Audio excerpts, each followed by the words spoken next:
Merhaba sevgili dostlar. Altın Çağ Rüyacısı ben.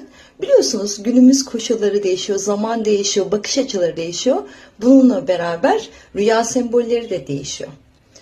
Günümüz enerji sistemlerine göre, bakış açısına göre, bilinçaltına göre, astrolojiye göre, anatomik sembolizme göre, Jung'a, İslami literatüre, Batı ilmine göre bütün ilimleri birleştirdim ve rüya sembollerini yeniden yorumladım. 2 ay sürecek eğitimimiz ama öğrencilerimle gönül bağımız bir ömür boyu ve eğitim devam edecek. Biliyorsunuz rüyalarını bilen dünyasını bilir, kendini bilir, yaradanı bilir.